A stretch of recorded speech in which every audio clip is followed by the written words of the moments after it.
Durablement Vôtre, l'entretien quotidien avec des femmes et des hommes de Lorraine et d'ailleurs, engagés dans une démarche de développement durable dans la sphère écologique, économique ou sociale.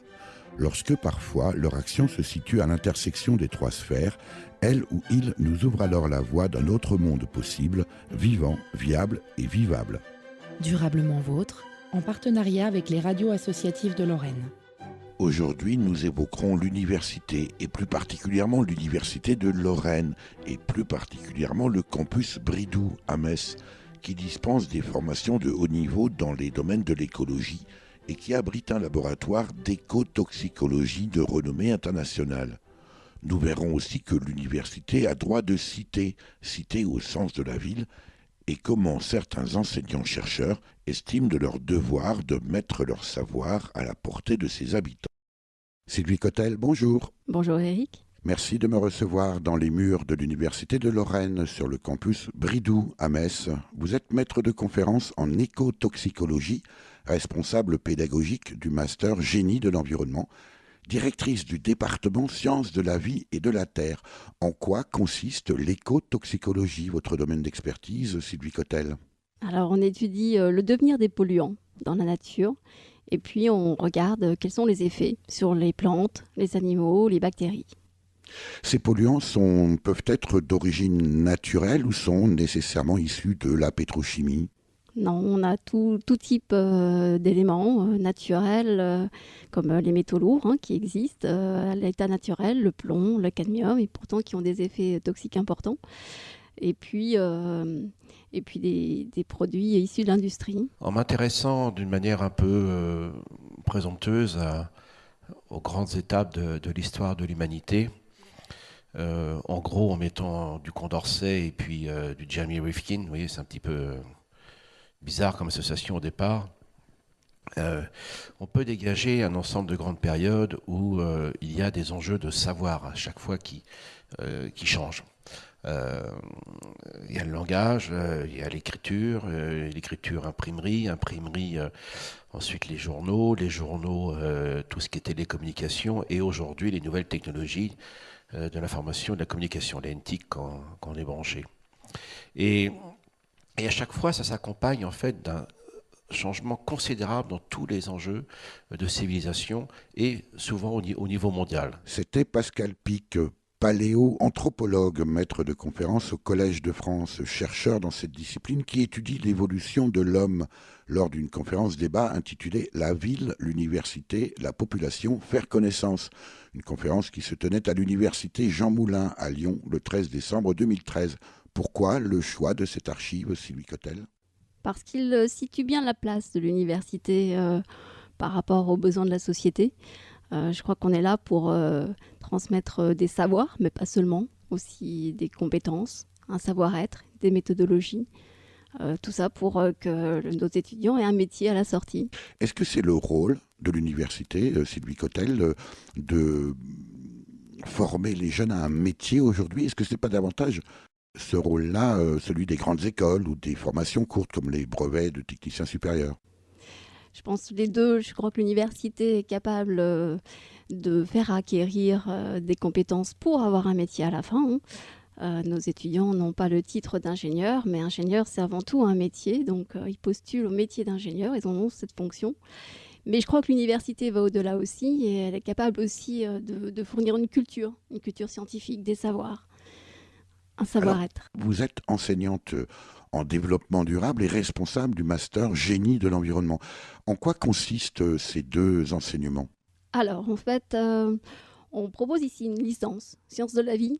Alors, la science de la vie, ça permet soit d'aller découvrir plein d'autres disciplines et à peu près la moitié des étudiants partent faire d'autres masters en biologie ou en géologie.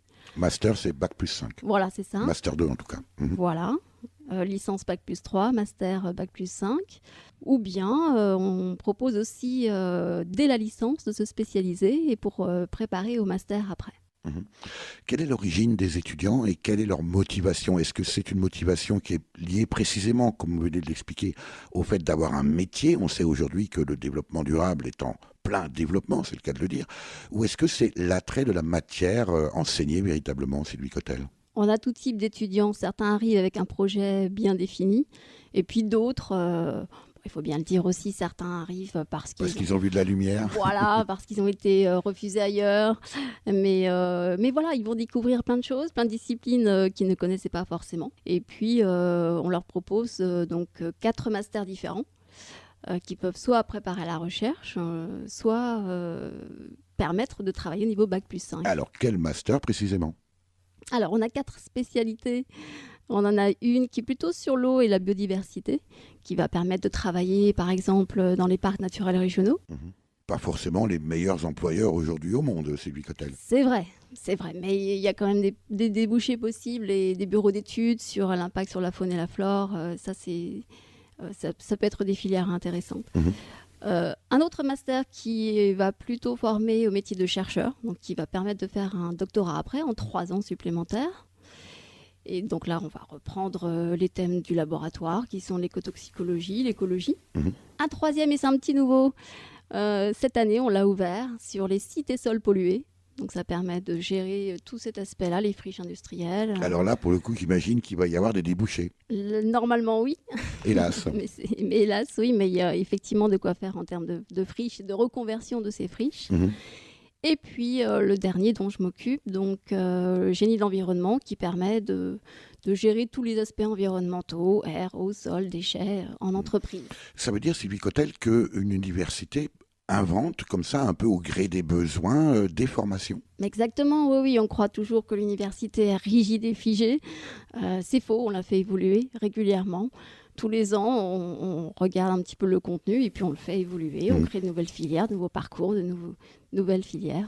Quelle est la place de l'université? Alors vous allez forcément me répondre que, évidemment, elle est au top des formations en France. Quelle est la place de l'université de Lorraine et celle et l'unité fondamentale de recherche, ce qu'on appelait dans le temps les facultés, ici à Metz, dans ce domaine particulier de l'écotoxicologie, mais aussi du développement durable, par rapport aux autres universités en France et peut-être en Europe et voire dans le monde? Nous ne sommes pas les seuls, évidemment. Il y en a beaucoup de l'écotoxicologie qui était née à Metz dans les années 70, fait plein de petits. Et puis l'écotoxicologie, on en parle un petit peu partout en France. Il y a d'autres filières. Mais je crois qu'on est toujours reconnu pour ce domaine-là. On est un laboratoire labellisé par le CNRS pour l'écotoxicologie, entre autres. Donc on est reconnu au niveau national et international et les étudiants viennent un petit peu partout, de Bretagne, du sud de la France, pour ces matières. Alors Sylvie Cotel, vous venez de parler, on vient de parler de master, d'université, de labo. Nos concitoyens ne savent pas toujours très bien comment c'est organisé. Quel est le lien entre une formation, l'université et un laboratoire? En fait, on est pratiquement tous enseignants et chercheurs. Donc on fait de la recherche. C'est une spécificité française, ce binôme enseignement et recherche?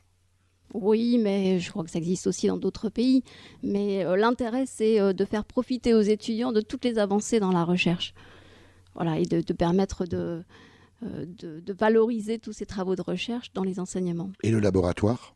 Eh bien, les laboratoires regroupent la plupart des enseignants qui sont également chercheurs et qui font leurs recherches fondamentales et appliquées. Durablement vôtre, Éric Mutschler. La question, c'était de se dire, est-ce qu'un campus universitaire aujourd'hui, c'est une entité en soi, même posée au milieu de la ville, hein. On a des grandes universités maintenant qui sont dans des grandes métropoles, mais qui sont dans leurs murs, on va dire ça simplement. Ou est-ce que, on avait tous en tête l'exemple de McGill, mais il y en a beaucoup d'autres, hein. Moi je ne suis pas assez compétente là-dessus, où on a des immeubles dans la ville et parce qu'on lit le titre, enfin l'enseigne qui est en haut du lobby, on se dit, ah mais c'est l'université. Voilà. Donc on était sur ces débats-là. Je crois évidemment qu'il n'y a pas qu'une seule réponse, mais par quelques biais qu'on l'aborde, je crois que la ville, finalement, est devenue très curieuse, et le terme n'est pas bon non plus, mais peu importe, est très désireuse de se développer avec son université. Il vous parle, Sylvie Cotel, ce propos de l'architecte et urbaniste Fabienne Crécy, déléguée générale au développement urbain du Grand Lyon, lors de la conférence débat déjà citée. Oui, j'ai choisi ce passage parce qu'on parlait tout à l'heure de l'ouverture par rapport à la société, et l'université est aussi ouverte par rapport aux collectivités. On a notamment en cours des conventions de partenariat avec la ville de Metz, avec Metz Métropole, avec l'Institut européen d'écologie. Et que disent ces conventions, Sylvie Cotel ? Le but, c'est d'essayer de travailler davantage ensemble qu'on ne le faisait avant. Parce qu'en fait, au niveau de l'UFR, ce qu'on appelle parfois la fac. Anciennement, est-ce que les gens comprenaient très bien? Aujourd'hui, plus personne ne sait qu'UFR signifie Unité fondamentale de recherche. Voilà, On aime les acronymes, y compris dans votre domaine d'intervention, Sylvie Cotel. Exactement. Donc ici, en fait, on appelle ça l'UFR SIFA. Alors ça veut dire sciences fondamentales et appliquées. Et là, ça regroupe... Heureusement que l'émission est en podcast, on pourra toujours la réécouter à n'importe quel moment. Ça regroupe les STAPS, mais aussi physique électronique. Alors les STAPS, Sylvie Cotel? STAPS, ça veut dire sport. Voilà, c'est tellement plus simple. Très bien. Mais également donc physique électronique, donc ça c'est plutôt parlant. La chimie. Et puis SVT, donc sciences de la vie de la Terre. Alors Sylvie Cotel, vous qui êtes une spécialiste de l'écotoxicologie, très engagée dans le développement durable, est-ce que ici, le campus Bridoux à Metz s'applique à lui-même ces préceptes? On essaye, on a quelques difficultés, mais on essaye et on fait avancer petit à petit les choses. C'est pas si simple, hein. On croit que le développement durable s'est mis en place, tout est OK. Et non, les choses aussi simples que le tri des déchets, c'est hyper compliqué à mettre en place. Pour autant, on pourrait s'attendre à ce que ici, sur le campus Bridoux, avec les enseignants-chercheurs tous plus ou moins sensibilisés à la question, ce soit plus simple que dans un ménage lambda ou dans une industrie dont ce n'est pas la préoccupation majeure. Et même là, vous nous dites, Sylvie Cotel, que c'est compliqué. Oui, c'est compliqué, non, c'est très compliqué. Bon, on a quand même des projets. On va améliorer les choses. On a un projet de plantation d'arbres fruitiers, par exemple. Il y a une dizaine de pommiers qui vont être plantés. On essaye de verdir un petit peu le campus. C'est quand même un campus assez ouvert, assez agréable à vivre.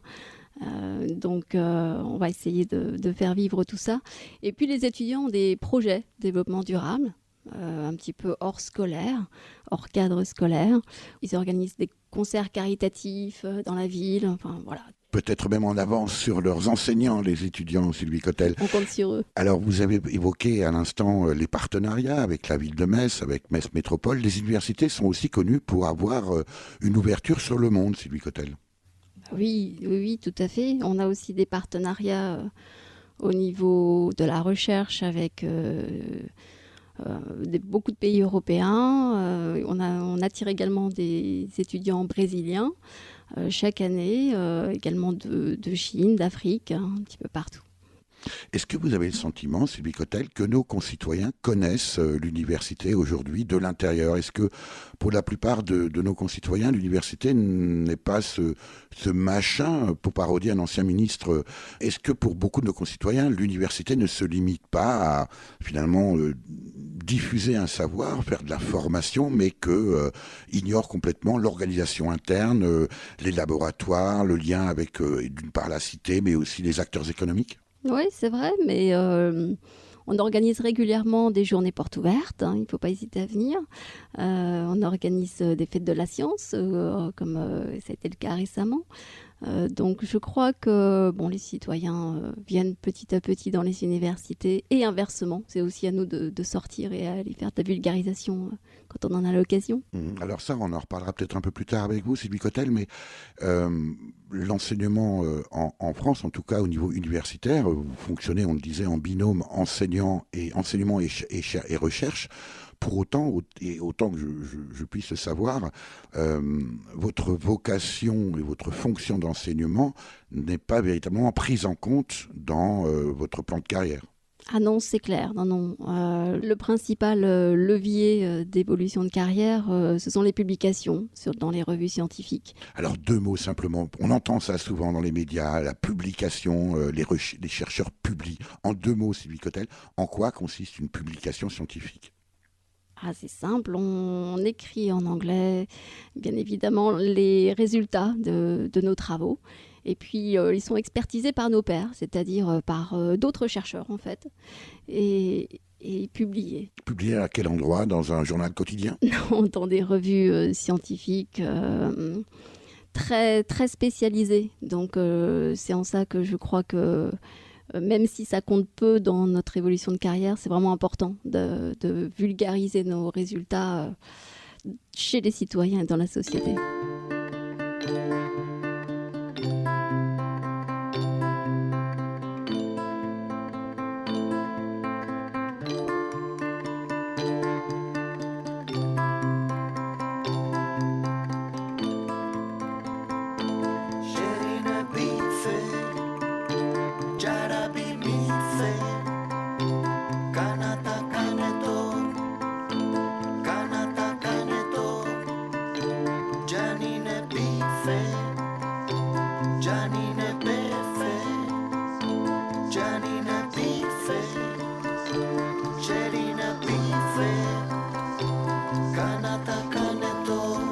Viens chérie, j'ai besoin de toi. Faut pas écouter les ondes. Hein? Dis même je t'aime. Où est le problème? Il faut pas écouter les ondes. D'accord? Chérie na bife, jarabi mife, kanata kaneto, jarabi mife, janina tefe, kanane maloya, jarabi mife, chérie na bife. La promesse est une dette. Dis même je t'aime. Où est le problème?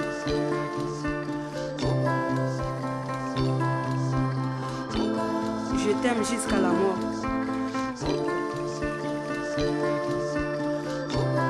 Je t'aime jusqu'à la mort. Chérie na bife, jarabi mife, kanata kaneto. Chérie na bife, jarabi mife, kanata kaneto. Je t'aime jusqu'à la mort. Je t'aime jusqu'à la mort.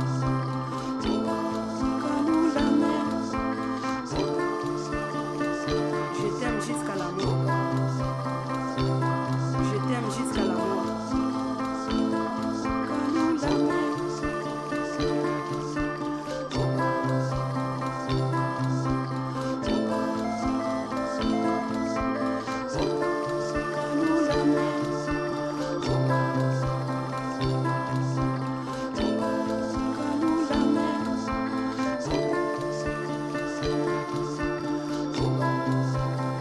Mon amour, ce que tu veux, je ferai.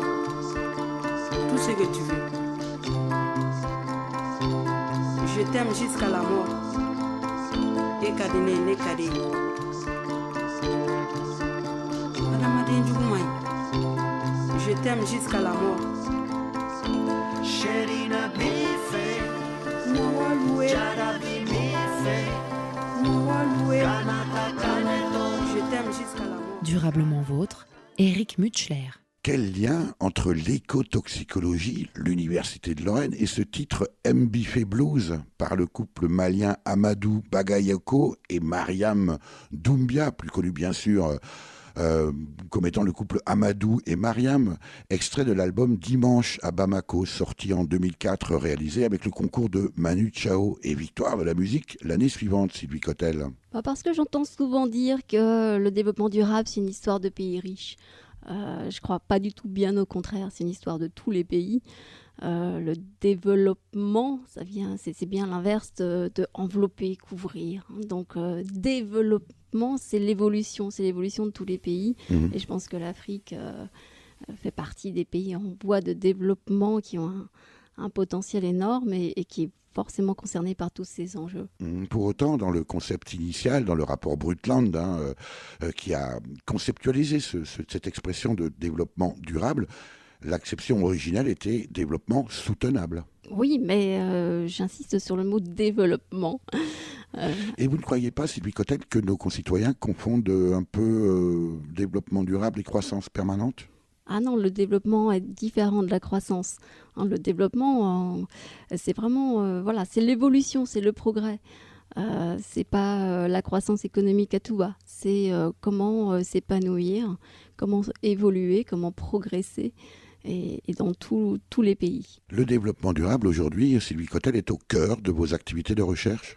Alors, si je parlais des pays en voie de développement, c'est parce que les Nations Unies avait initié un programme des Nations Unies pour l'environnement, UNEP en anglais, qui a pour but de promouvoir des tests d'écotoxicité, en partie, ça recouvre plein d'autres axes, mais le but était de mettre à disposition dans les pays en voie de développement des outils qui permettent de détecter des polluants. Et les tests d'écotoxicité en font partie. Alors comment se passe très concrètement, comment est-ce qu'on en vient à travailler dans un laboratoire comme vous, Sylvie Cotel, ici à Metz sur le campus Bridoux, et puis avoir le résultat de ces travaux impliqués dans un programme des Nations Unies? Quel est le processus? Comment ça se passe très concrètement? Eh bien, on optimise des tests, on cherche à les valoriser. Et puis, on a été impliqué depuis une vingtaine d'années dans ce programme, puisque ces tests font partie des outils qui permettent de détecter les polluants très facilement. Alors, je vais reformuler ma question. Comment les Nations Unies savent que Sylvie Cotel, à Metz, travaille sur ces questions-là? C'est plutôt l'inverse. En fait, on s'est aperçu que les tests qu'on souhaitait optimiser, développer au laboratoire, faisaient partie de ce programme-là. Donc, on a contacté les responsables et puis voilà, on est parti dans l'aventure. Et maintenant, voilà, on a réussi à développer ces tests, à les normaliser par l'ISO, qui avec son équivalent français, l'AFNOR, l'Agence française de normalisation, ce qui fait que ces outils peuvent être utilisés un petit peu partout dans le monde. Qu'est-ce qu'on ressent quand on intervient à ce niveau quasi mondial, Sylvie Cotel, lorsque les travaux de recherche obtiennent un impact au niveau mondial? Bon, je crois qu'il faut rester modeste. On développe des outils qui, je l'espère, peuvent être utiles quelque part. Mais bon, je pense que tout reste à faire en termes d'écotoxicité. On en est qu'au début, même si c'est une science ancienne, et on a encore plein d'outils à développer. Est-ce que localement aussi, là on parlait de la Chine à l'instant, Sylvie Cotel, est-ce que localement, parce que j'imagine que les pesticides, bien sûr, on sait qu'on en trouve aussi quelques-uns en Lorraine. Bien sûr, oui, alors, ça tombe bien puisqu'on est en train d'appliquer ce test justement dans un programme qui est financé par la Chambre d'agriculture de Lorraine et l'Agence de Lorrain-Meuse sur le devenir et l'écotoxicité des pesticides lorsqu'ils sont épandus dans les champs. Et donc le but, c'est d'essayer de créer des dispositifs permettant de réduire la toxicité des pesticides avant qu'ils ne soient dans les rivières. Est-ce que vous avez une idée aujourd'hui, Sylvie Cotel, du nombre de pesticides? Alors je ne parle pas en termes de marque, mais en termes de molécules. Est-ce qu'on a une idée aujourd'hui de ce que produit l'industrie dans ce domaine-là? Alors le nombre exact de pesticides qui sont utilisés, ça je ne peux pas le dire. Par contre, on sait qu'il y a environ 100 000 substances chimiques qui sont sur le marché européen, tout confondu. Donc substances chimiques du quotidien, pas uniquement dans l'agriculture. Messieurs, dames, on va faire le tour de l'église et on va aller de l'autre côté pour le démarrage du cortège. Allez hop, en route. À Bordeaux, au pays de la vigne reine, le pot de terre s'attaque au pot de fer. Aujourd'hui, les manifestants bravent des trompes d'eau pour dénoncer l'utilisation des pesticides dans les vignes. Une petite révolution. Dans le Bordelais, aucun rassemblement n'avait encore osé remettre en cause Un procédé qui a fait la richesse de la région. Encore Alta, Lamberta. C'est la première fois que Valérie Murat prend la tête d'un cortège. Je me réjouis vraiment, quoi, ouais. Je bouillonne à l'intérieur parce que j'aurais jamais espéré qu'on soit autant. On est combien là 1005. 1500 personnes. Moi, je tablais plutôt sur 300, 500. 500, ça aurait été dément, quoi. Mais là, 1005, c'est génial, quoi. C'est génial, parce que ça va faire du bruit. Monsanto, le peuple aura ta peau. Monsanto, le peuple aura ta peau. Durablement vôtre, Éric Mutschler. Extrait du documentaire Pesticides, le poison de la terre, réalisé par Aude Rouault et diffusé sur France 5 le 6 septembre dernier, et le propos de Valérie Murat, qui tente aujourd'hui de faire reconnaître la responsabilité des laboratoires dans la mort de son père, James Bernard Murat, viticulteur bordelais décédé en décembre 2012 d'un cancer dont le caractère professionnel lié à l'arsénite de sodium a été reconnu en février 2011, Sylvie Cotel. Oui, ce thème des pesticides est primordial, hein, je crois, parce que les agriculteurs sont les premières victimes des pesticides. Il faut savoir que très peu de maladies professionnelles sont reconnues. D'une façon générale, puisque dans la population générale, les cancers, ce ne sont que 0,1% des maladies professionnelles reconnues. Donc c'est très très peu. Et dans le domaine agricole, il y a simplement la maladie de Parkinson qui a été reconnue depuis 2012 et un cancer du système immunitaire depuis l'an dernier, mais c'est tout à fait nouveau et assez peu reconnu. En même temps, Sylvie Cotel, l'absence de preuves n'est pas preuve d'absence. Est-ce que dans votre domaine d'expertise, l'écotoxicologie, est-ce que vous n'avez pas... vous ne subissez pas un peu ce que vous pourrait appeler le syndrome du pompier, c'est-à-dire que vous arrivez toujours après la bataille. Quelque part, la créativité des industriels est sans limite et vous arrivez un peu derrière pour vérifier que c'est pas trop toxique, quoi. C'est clair que les pesticides arrivent tous les jours, il en arrive tous les jours de nouveaux sur le marché, donc c'est difficile de suivre. Quelque part, on limite la casse. Mais je pense que même si on connaît très bien les limites des tests d'écotoxicité qui ne testent qu'une substance seule, alors que dans la vraie vie, elle est utilisée en cocktail, avec plein d'autres mélanges. Ce qu'on appelle les mélanges, c'est ça, peu comme l'effet cocktail. Quand on mélange ne serait-ce que 2 produits vaisselle, par exemple, dans son bac à vaisselle, il se passe des mélanges qui ne sont pas forcément prévus au départ. Voilà, tout à fait. Et donc ça fait partie des limites de l'écotoxicologie. Et puis les agriculteurs vont utiliser dans d'autres conditions ces produits, alors qu'en laboratoire... Ils ne respectent pas forcément les doses et les conditions d'usage. Je dis pas forcément ça, mais disons que les conditions ne sont pas forcément les mêmes que dans une éprouvette dans un laboratoire. Donc c'est clair que nos tests ont des limites, mais ça permet quand même d'évaluer les risques. Ça c'est important, sur la santé et sur l'environnement. Et donc grâce à ces travaux, on peut aussi être amené à faire des expertises pour des agences comme l'ANSES par exemple, l'Agence nationale de sécurité sanitaire, de l'alimentation, de l'environnement et du travail, encore un sigle, qui a pour but d'être vigilant par rapport à ces effets indésirables des pesticides qu'on n'avait pas prévus forcément. J'ai envie de vous demander, Sylvie Cotel, ce que fait la police. Parce qu'on vous entend vous limitez la casse, vous faites des expertises. Néanmoins, on se demande pourquoi, dans ces cas-là, aujourd'hui encore, les abeilles disparaissent précisément sous le coup des pesticides. Oui, en effet, c'est un bon exemple parce que ces pesticides ont été testés, comme on le disait tout à l'heure, de façon individuelle. Et dans les champs, ils sont utilisés en mélange.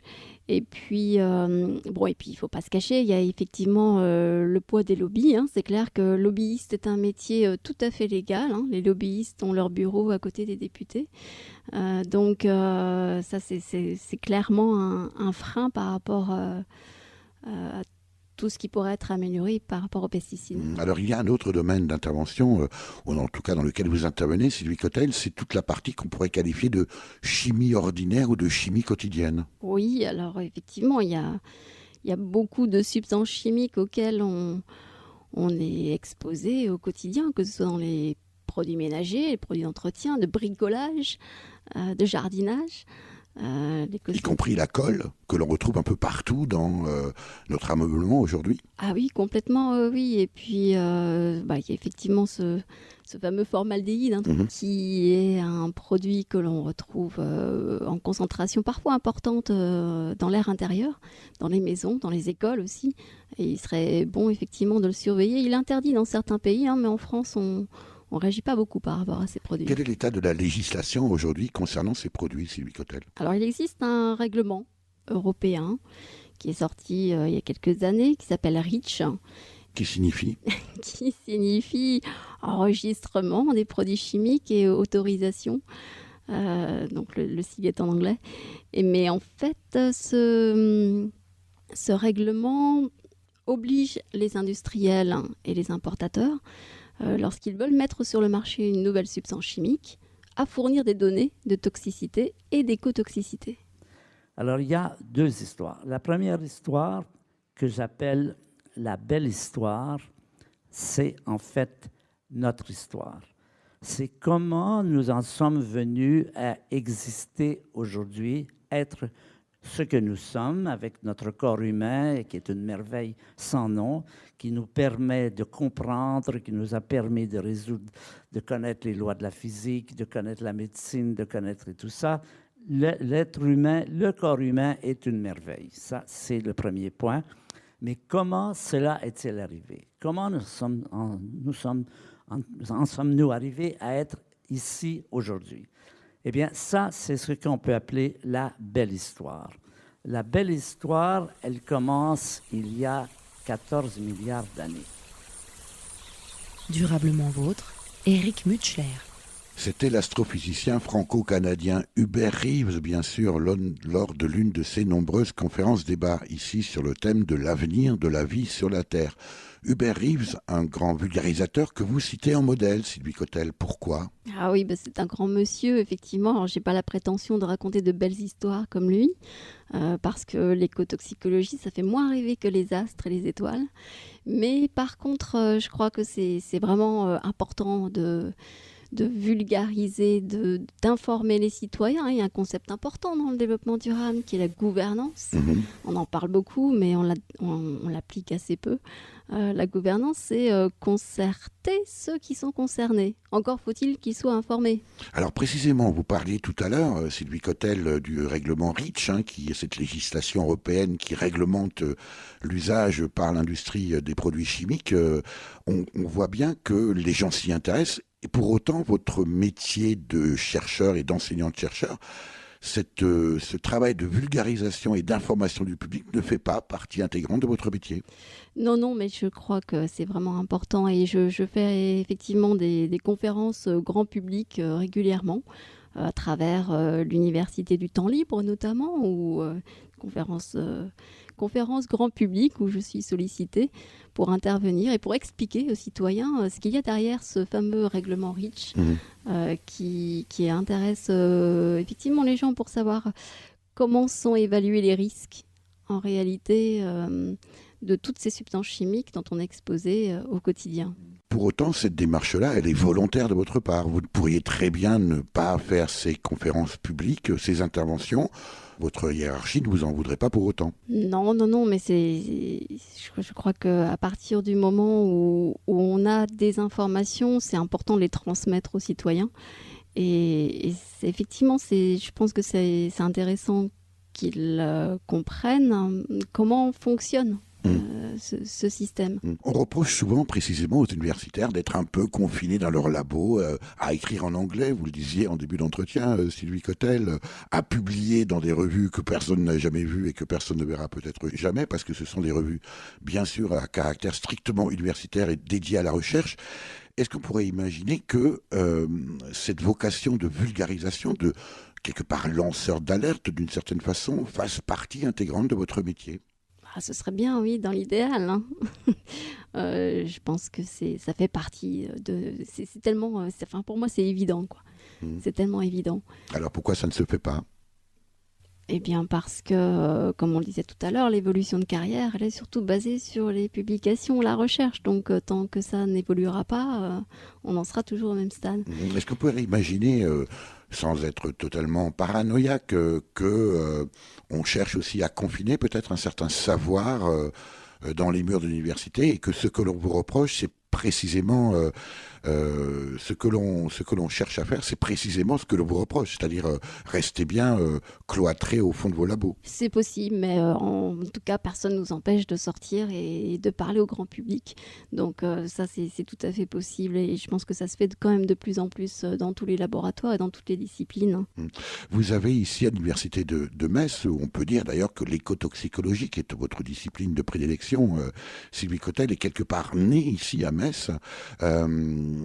Comment vous intervenez au-delà de ces conférences et comment vous participez à ce développement du développement durable précisément ? En organisant également des formations continues, ce qu'on appelle la formation tout au long de la vie pour les salariés dans les entreprises. On organise chaque année des formations continues sur le thème du développement durable ou sur des thèmes beaucoup plus précis qui sont liés à nos travaux de recherche. Alors, je vous écoute et en même temps, je me dis, mais finalement, si votre carrière dépend de votre recherche, alors à moins de faire, je ne sais pas, peut-être 15 heures par jour, si vous intervenez dans le domaine de la vulgarisation, Sylvie Cotel, c'est peut-être au détriment de la recherche ? Oui. Et donc de votre plan de carrière ? Clairement, mais encore une fois, voilà, c'est un choix personnel et je ne suis pas la seule, heureusement, à le faire et c'est important de le faire. Voilà.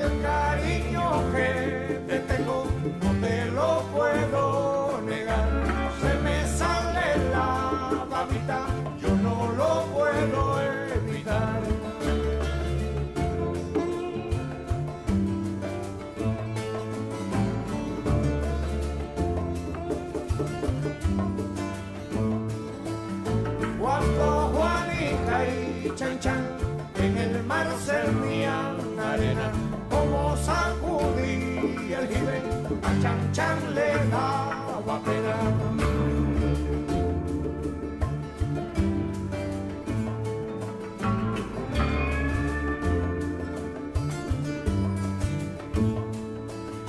Limpia el camino de paz, que yo me quiero sentar en aquel tronco que veo y así no puedo llegar.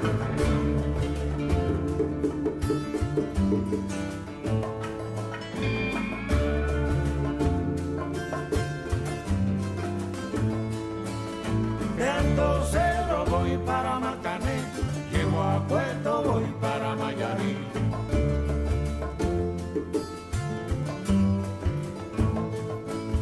De Alto Cedro voy para Marcané, llego a Puerto, voy para Mayarí.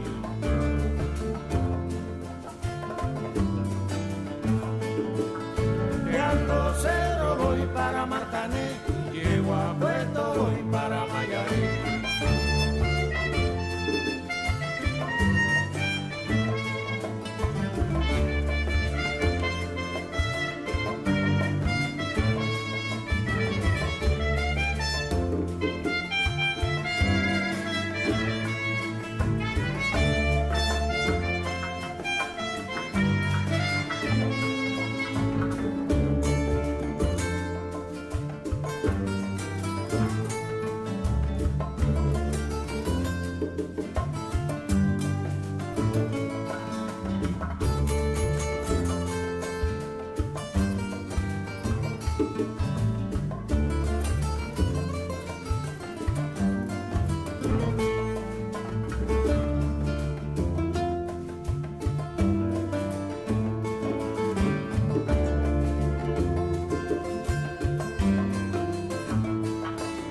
De Alto Cedro voy para Marcané, llego a Puerto, voy para Mayarí.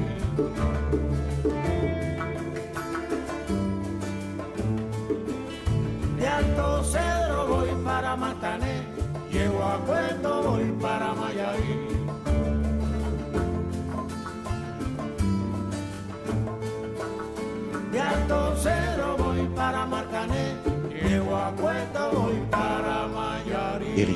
Leclerc, Durablement Vôtre.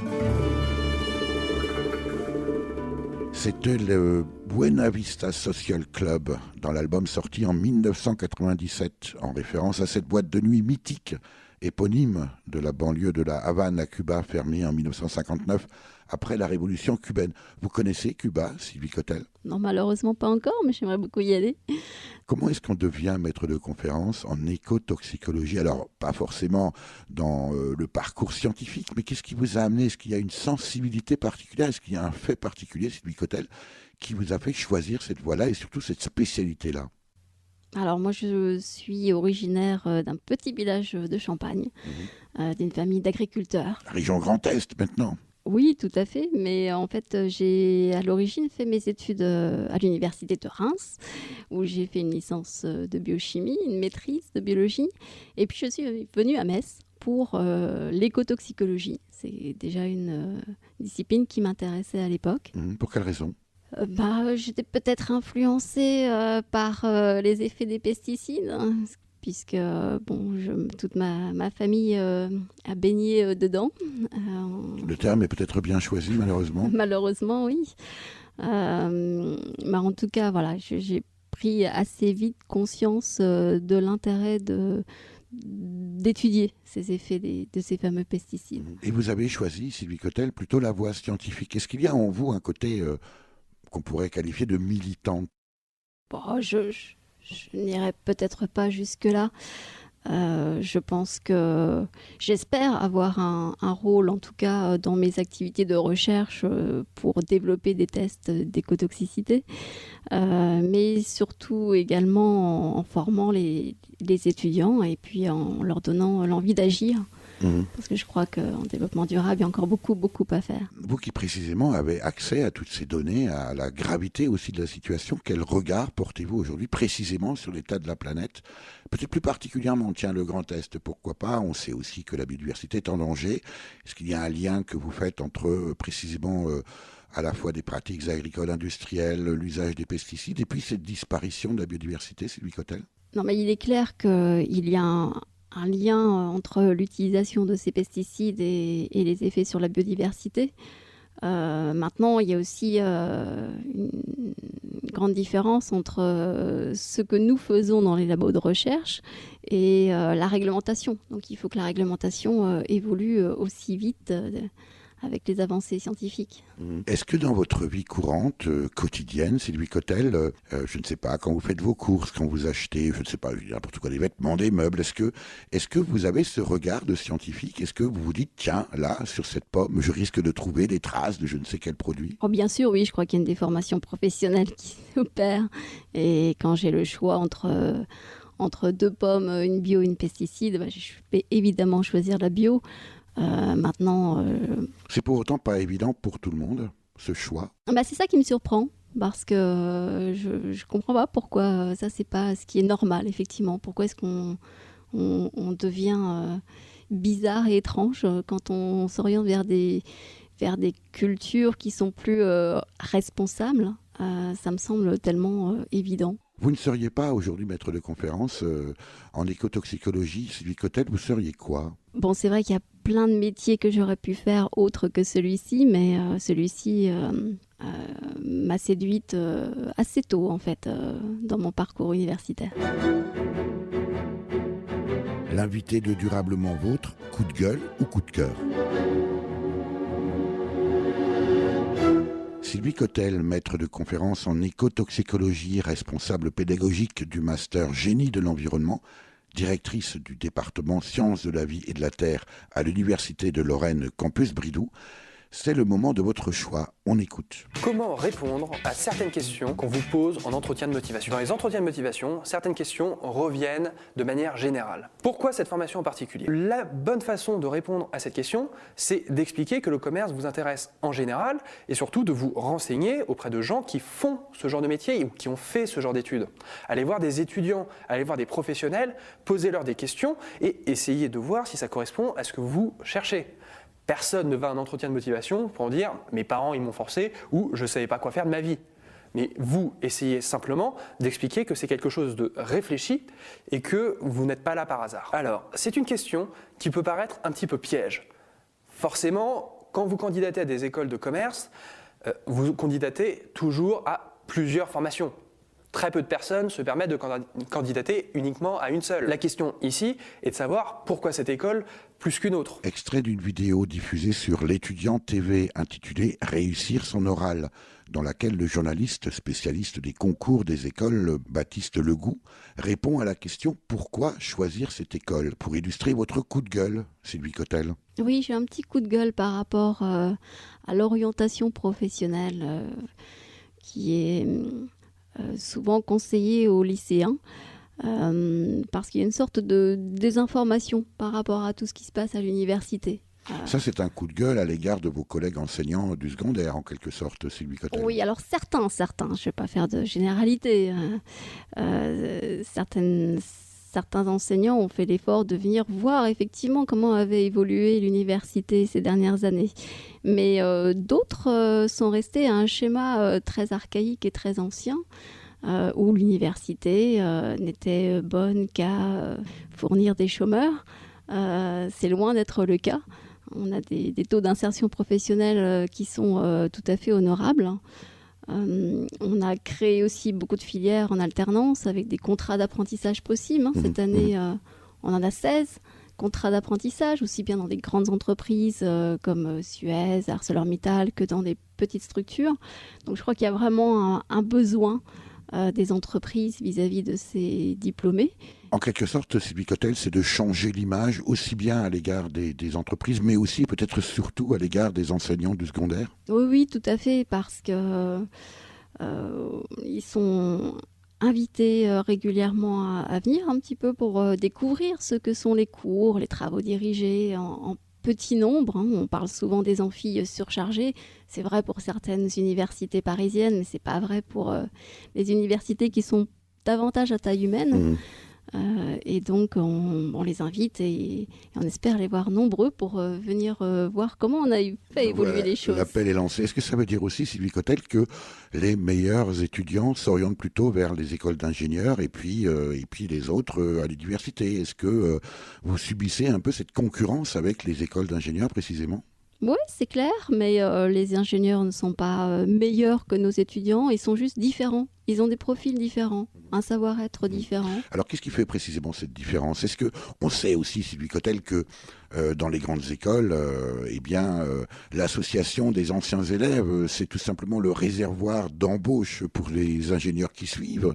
Est-ce qu'il n'y a pas une différence aussi très culturelle entre l'université et les grandes écoles?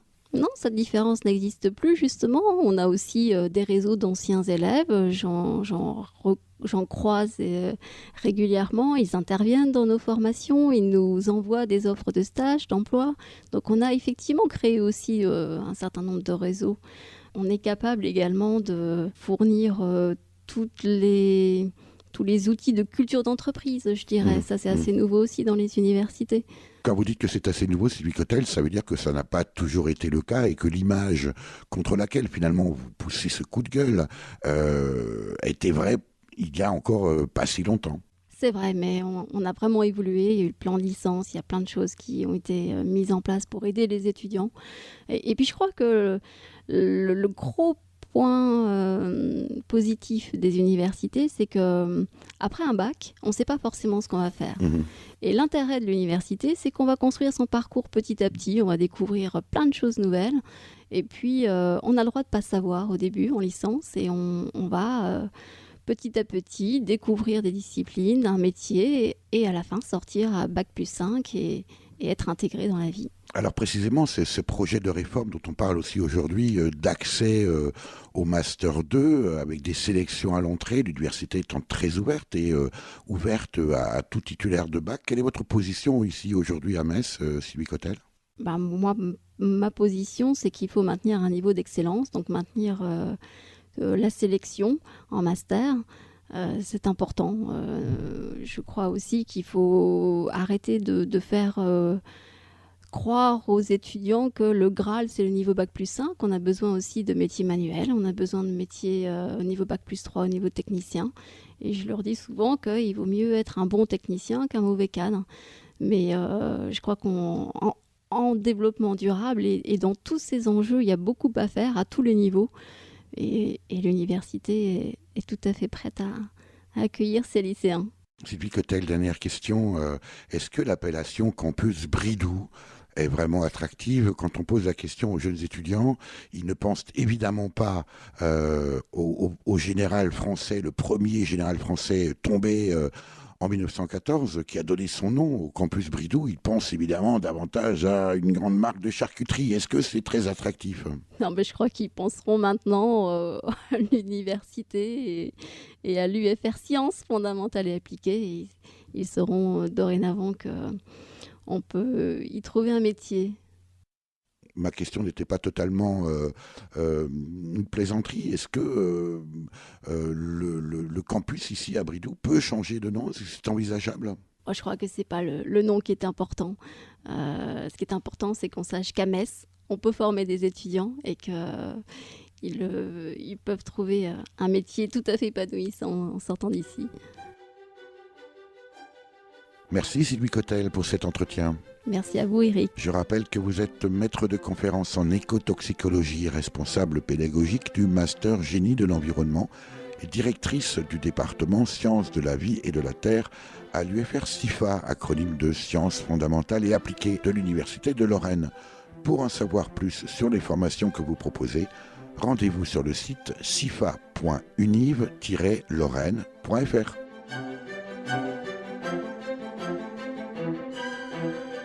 Pour réagir à cette émission, nous proposer des invités ou des sujets, écrivez-nous à contact@durablementvôtre.fr. Si vous aimez la radio et si vous souhaitez occuper utilement un peu de votre temps libre, quelles que soient vos compétences, rejoignez l'équipe de bénévoles de l'émission Durablement Vôtre en écrivant à contact@durablementvôtre.fr.